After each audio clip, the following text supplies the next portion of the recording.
नमस्कार दोस्तों, आप सभी का बहुत बहुत स्वागत है हमारे इस ज्योतिष कार्यक्रम में। तो मेरे प्यारे मित्रों, आज हम बात करने वाले हैं इसी राशिफल के बारे में। तो दोस्तों चलो वीडियो शुरू करते हैं। लेकिन वीडियो शुरू करने से पहले अगर यदि आप लोग मेरे यूट्यूब चैनल में नए हैं तो वीडियो को लाइक और चैनल को सब्सक्राइब कर दीजिएगा। तो मेरे प्यारे मित्रों, वीडियो शुरू करते हैं। माता पार्वती शंकर की दूसरी पत्नी थी, जो पूर्वजन्म से सती थी।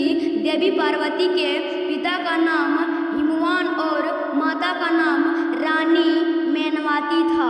तो मेरे प्यारे मित्रों, माता पार्वती को ही गौरी, महारघु, पहाड़ों वाली और शेरा वाली कहा जाता है। माता पार्वती को भी दुर्गा स्वरूप माना गया है, लेकिन वे दुर्गा नहीं है।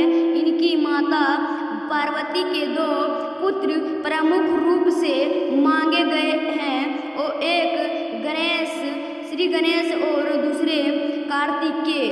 तो मेरे प्यारे मित्रों, पक्षपुराण के अनुसार देवांशुक संग्राम के मधु और केटव नाम के दोनों भाई हिरण्याक्ष की ओर थे। मार्कंडेय पुराण के साथ अनुसार उनका में केटिव को मारा था, जिससे वे टेकाब हुलाई दुर्गा सप्तमी अनुसार अंबिका की शक्ति महामाया के अपने योग बल देने से आपको वह बहुत बड़ा विद्वान मिला। तो मेरे प्यारे मित्रों, पौराणिक मान्यता अनुसार भगवान शिव की 4 पत्नियां थी। पहली सती, जिसने यज्ञ के कूद कर आपकी जान दे दी थी।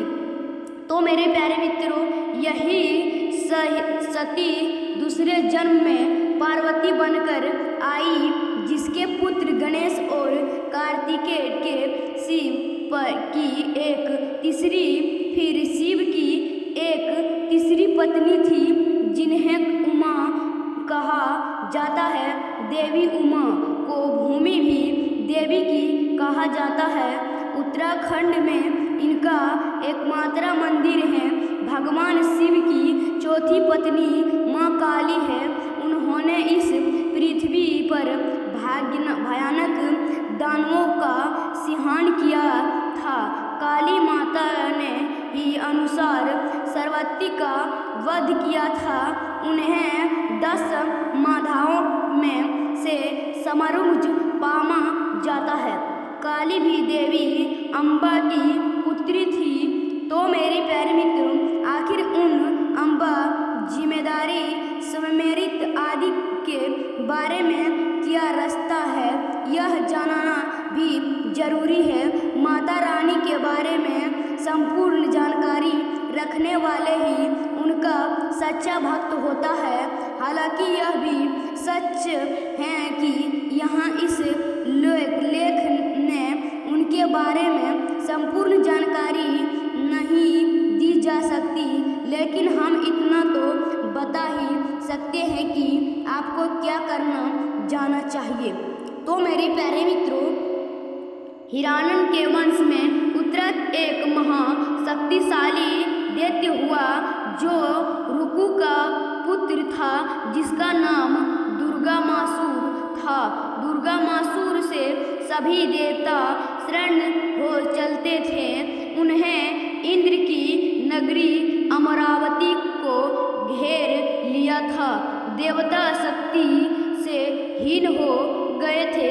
फसलवाद उन्होंने सर्व से भाग जाना की श्रेष्ठता समझाकर भागकर वे पर्वतों की कंदरा और गुफाओं में जाकर छिप गए, और सहायता हेतु आदि शक्ति अंबिका की आराधना करने लोगों देवी ने प्रकट होकर देवताओं को अनिर्भर हो जाने का आशीर्वाद दिया।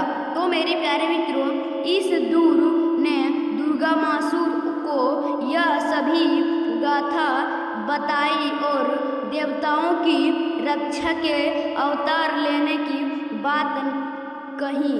तक्षण की विलक्षण क्रोधी होकर अपने समस्त उत्तरक शत्रु और अपनी सेना को साथ ले युद्ध के लिए चल पड़ा। घोर युद्ध हुआ और देवी ने दुर्गामासुर सहित उसकी सातवां सेना को नष्ट कर दिया। तभी ये देवी दुर्गा माँ कहलाने लगी। तो मेरे प्यारे मित्रों, भगवान शंकर को महेश और महादेव भी कहते हैं। नहीं, शंकर के सर्वप्रथम 10 राजा की पुत्री दाक्षायणी से विवाह किया था। इस दाक्षायणी को भी सती कहा जाता है। अपने पति शंकर का उपमान होने के कारण सती के अपने पिता दक्ष के यज्ञ के कूदकर अपनी हेल्थी समाप्त कर ली थी। माता सती की देहर को लेकर भी भगवान शंकर जगह जगह घूमते रहते। जहाँ जहाँ देवी सती है अंग और आशुसन गिरे वहाँ वहाँ शक्तिपीठ निर्मित होते गए। इनसे बाद माता शक्ति ने पार्वती के रूप में हिमालय राज्य के यहाँ जन्म लेकर भगवान शिव की घोर तपस्या की और फिर से शिव को प्राप्त कर पार्वती के रूप में जगत में खिवाता हुई। तो मेरे प्यारे मित्रों, आखिर उन अम्बा जामदगा सवेर आदि के बारे में क्या रस्सा है तो उसका अभी कितना अच्छा रहता। तो मेरे प्यारे मित्रों, विश्वास के अनुसार उस विषयण प्रबंध ने कुछ काल के बाद द्विपदी की परीक्षा प्रकट की। उसके भीतर एक से अनेक होने का संकल्प उच्छिद हुआ। तब उनको निराशा पत्नाम के अपनी लीला शक्ति से आकर की कल्पना की, जो मूर्ति सिंह पर ब्रह्म है। परम ब्रह्म अर्थक एकाक्षर ब्रह्मपरण अक्षर ब्रह्म, इस पर प्रधान भगवान सदाशिव हैं। तो मेरे प्यारे मित्रों, एकांकी रहकर स्वच्छता से सभी और विवाह करने वालों उस सदस्य के अपने विग्रह शरीर से शक्ति की सृष्टि की, जो उनके अपने श्रीअंग के अभी अलग होने वाली नहीं थी। तो मेरे प्यारे मित्रों, सहदीश की उस प्रवृत्ति को प्रधान प्रकृति गुणवती माना। बुद्धिमान तत्व की जानाती की विवाहिक कारण तो उसको याद थी। तो मेरे प्यारे मित्रों, आप लोग यही काम तो एक गलत करते हैं। न तो आप लोगों का अच्छा से नौकरी चलता है और ना तो व्यापारिक। तो हम बताएंगे आज का इस वीडियो में। और आज दिनांक 22, 23, 24 सितंबर 2024 का यह वीडियो है। तो मेरे प्यारे मित्रों, आप लोग यही करते हैं कि आप लोगों का इसीलिए नौकरी नहीं चलता है, जो कि आप लोग सुबह उठ करके और आप लोग मुँह धो के खाना पीना खा के नहा के आप लोग नौकरी पे चले जाते हैं। तो दोस्तों, आप लोगों को ऐसा नहीं करना चाहिए। आप लोगों को हम जैसा बताएंगे वैसे एक दिन आप लोग करके देखिएगा। तो देखिएगा दोस्तों, उस दिन का कमाई जैसे कोई दिन का कमाई रह गया मैं, तब तो आप लोगों का ज़िंदगी भर गुलाम खटूंगा। और मेरे प्यारे मित्रों, आप लोगों को हम यह वीडियो बताने चाहते हैं, जो कि आप लोगों का अच्छा से नौकरी व्यापारी सब कुछ चले।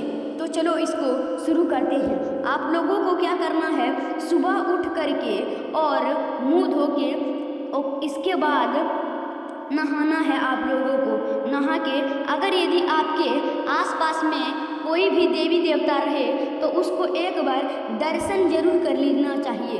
तो आप लोगों को इसके बाद नौकरी पे जाना चाहिए। तो देखिएगा उस दिन का कमाई, और जैसे कई दिन का कमाई मिलाइएगा।